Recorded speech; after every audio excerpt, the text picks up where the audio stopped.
सुंदरवन में नदी के किनारे रानो चिड़िया का एक बहुत ही सुंदर बांस का घर था। लेकिन इस बार भयंकर मंदी के कारण रानो के पास बच्चों को खिलाने के लिए अनाज का एक दाना भी नहीं बचा था। उसके पांचों नन्हे बच्चे भूख से बिलख रहे थे। माँ, सुबह से पेट में चूहे कूद रहे हैं। मुझे बहुत तेज भूख लगी है, कुछ खाने को दो ना माँ। धीरज रखो मेरे बच्चों, तुम्हारी माँ अभी कुछ न कुछ उपाय करती है। मैं तुम्हें भूखा नहीं सोने दूंगी। रानो चिड़िया हिम्मत जुटाकर अपने घर के पीछे खाली जमीन पर दिन रात एक करके भिंडी की खेती करने लगती है। उसकी मेहनत रंग लाती है और पूरे खेत में हरी भरी ताज़ी भिंडियाँ उगाती हैं। भगवान का लाख लाख शुक्र है, मेरी मेहनत सफल हुई। अब मेरे पांचों बच्चों का पेट भर जाएगा और मुझे किसी के आगे हाथ नहीं फैलाना पड़ेगा। आगे हाथ नहीं फैलाना पड़ेगा। रानो चिड़िया ताज़ी भिंडियाँ तोड़कर लाती है और मिट्टी के चूल्हे पर हांडी चढ़ाकर गर्मा गर्म स्वादिष्ट सब्जी पकाने लगती हैं। खुशबू फैलते ही पांचों बच्चे अपनी अपनी खाली प्लेट लेकर लाइन में खड़े हो जाते हैं। वाह माँ, इस भिंडी की सब्जी की खुशबू तो बहुत ही लाजवाब है। अब मुझसे और सब्र नहीं हो रहा है, जल्दी से मेरी प्लेट में खाना परोस दो। तभी पास के पेड़ के डाल पर बैठा लालची कालू कौवा रानो के इस खुशहाल परिवार और हरी भरी भिंडी की खेती को देखता है। वे सोचने लगता है कि क्यों न रानो की इस पूरी फसल को बर्बाद कर दिया जाए। अरे वाह, इस गरीब रानो ने तो इतनी सारी भिंडियाँ उगा ली। इसके पांचों बच्चे मज़े से खा रहे हैं।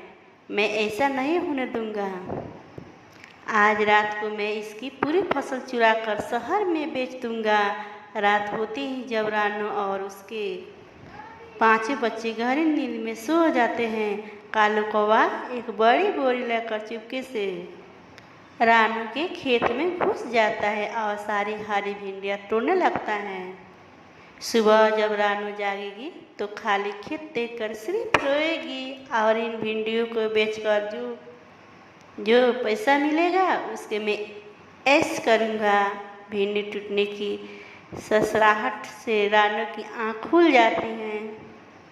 वह देखती है कि कालू कौवा बोरी लेकर शहर की तरफ उड़ रहा है। रानो तुरंत अपने पांचों बच्चों को साथ लेती है और आसमान में कालू का पीछा करने लगती हैं। माँ देखो, कालू अंकल हमारे मेहनत की सारी भिंडियाँ चुरा कर कितनी तेज़ से भाग रहे हैं। हमें उन्हें रोकना होगा माँ। उड़ते उड़ते रास्ते में अचानक बहुत बड़ा पहाड़ तूफान आ जाता है। हवा इतनी तेज थी कि कालू कौवे के हाथ से भिंडी की भारी बोरी छूट जाती है और नीचे एक ऊंचे बर्फीले पहाड़ की खाई में गिर जाती हैं। अरे बाप रे, यह तूफान तो बहुत खतरनाक है। मेरी भिंडी की बोरी नीचे बर्फीली खाई में। अब मैं बाजार में क्या बेचूंगा? कालू कौवा डरकर पहाड़ पर बैठ जाता है कि रानो और उसके पांच बच्चे अपनी भूख मिटाने के लिए हिम्मत जुटाकर उस गहरी और ठंडी खाई के अंदर उतर जाते हैं। पांचों बच्चे एक दूसरे का हाथ पकड़कर बोरी तक पहुंचते हैं। भाइयों, घबराना मत, एक दूसरे का पंख मजबूती से पकड़े रखो। हम सब मिलकर इस भारी बोरी को ऊपर खींचेंगे।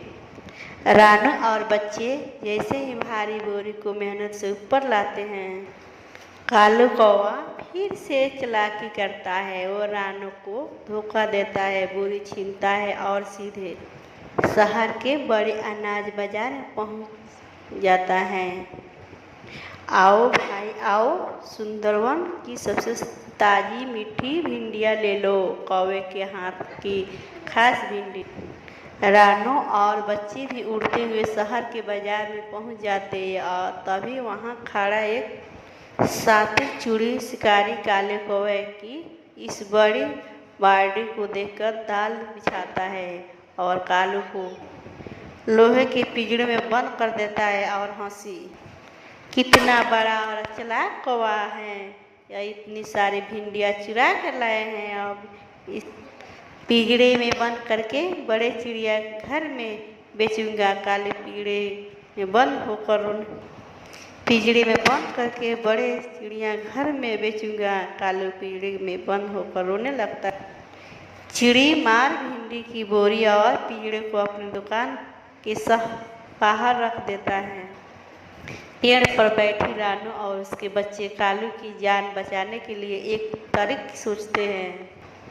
पेड़ पर बैठी रानू और उसके बच्चे कालू की जान बचाने के लिए एक तरकीब सोचते हैं। माँ, भले ही कालू अंकल लालची है, लेकिन वे हमारे जंगल के हैं। हम उन्हें इस जंगली इंसान की कैद में नहीं छोड़ सकते। भाइयों, चलो चिड़ी मार कर ध्यान भटकाते हैं। रानू के 5 बच्चे एक साथ मिलकर चिड़ी मार की दुकान के सामान और अनाज की बोरिया को गिराने लगते हैं। चिड़ी माँ घबराकर उन्हें भगाने दौड़ता है। तभी रानू चिड़िया अपनी चोंच से पिंजरे की कुंडी खोल देती है। अरे ये छोटी चिड़िया, मेरी दुकान बर्बाद रही है, भागो यहाँ से, मेरा सारा अनाज बिखेर दिया। इन आफतों ने काले पिंजरे से आज़ाद हो जाता है। वह अपनी गलती पर बहुत शर्मिंदा था। वह तुरंत भिंडी की बोरी उठाता है और रानू तथा 5 बच्चे के साथ शहर से उड़कर वापस अपने सुरक्षित सुंदर वन में आ जाता है। रानू बहन, तुमने और इन नन्हे बच्चे ने अपनी जान दांव लगाकर मुझे बचाया है। यह भिंडी की बोरी तुम्हारी ही मेहनत का है, इसे संभालो। घर पहुंचकर रानू मीट के चूल्हे पर हांडी चढ़ाती है और गर्मा गर्म भिंडी की सब्जी पकाती हैं। 5 बच्चे अपनी प्लेट लेकर बैठते हैं और पहली प्लेट आदर के साथ कालू अंकल को देते हैं। कालू का घमंड हमेशा के लिए टूट जाता है। कालू अंकल, आप बहुत थक गए हो, यह गरम गरम खाना खा लो। अब हम सब मिलकर हमेशा साथ रहेंगे, तभी नहीं छोड़े झगड़ेंगे। तो प्यारे बच्चों, हम इस कहानी से यह सीख मिलती है कि सच्ची मेहनत कभी बेकार नहीं जाती और एकता में बहुत बड़ी शक्ति होती है। अगर हम बुरे इंसान के साथ भी भलाई और बड़प्पन का व्यवहार करें तो वह भी एक दिन अच्छा इंसान बन जाता है। सर्दियों के मौसम में धूप का तो अपना ही संगीत मज़ा होता है। जंगल सही पक्षी अपने अपने बच्चे को लेकर पहली उड़ान के मुकाबले के लिए ऊंची घाटी पर पहुंच गए थे। पापा, क्या मैं उड़ पाऊंगा? मुझे बहुत डर लग रहा है।